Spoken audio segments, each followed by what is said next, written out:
आंब्याचा सीझन आणि आमरस नाही असं तर होणारच नाही. मुलांनाही आमरस हवाच होता. तर मी म्हटलं चला बनवूया आज. मग आमरस आणि पुरीचा बेत आज होता. आंबे स्वच्छ धुवून घेतले आणि अशा पद्धतीने कट करून घेतले. त्यानंतर एका चमच्याच्या सहाय्याने असा एका भांड्यामध्ये गर काढून घ्यायचा.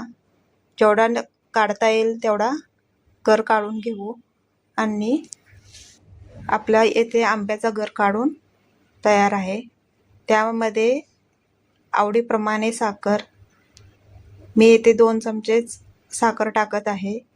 थोडीशी वेलची आणि अर्धी वाटी दूध टाकून घेते.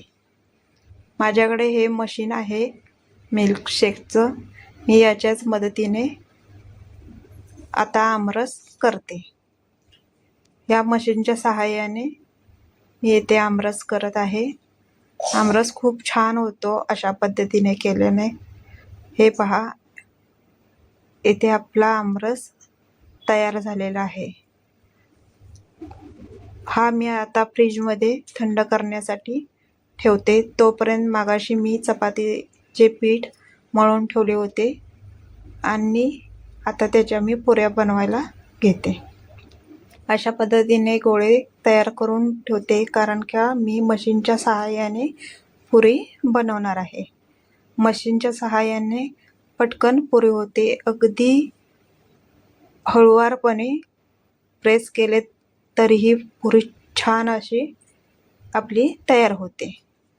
गॅसवरती कढई ठेवून तेल तापत ठेवले होते. तेलही छान गरम झाले आहे आणि आता पुरी सोडली. ही पहा, मशीनची ही पुरी खूप छान अशी फुगते. पुरी छान असे दोन्ही बाजूने आपण भाजून घेऊ. अशा पद्धतीने सर्व पुऱ्या मी करून घेतलेले आहे आणि आपली येथे आमरस आणि पुरी तयार आहे.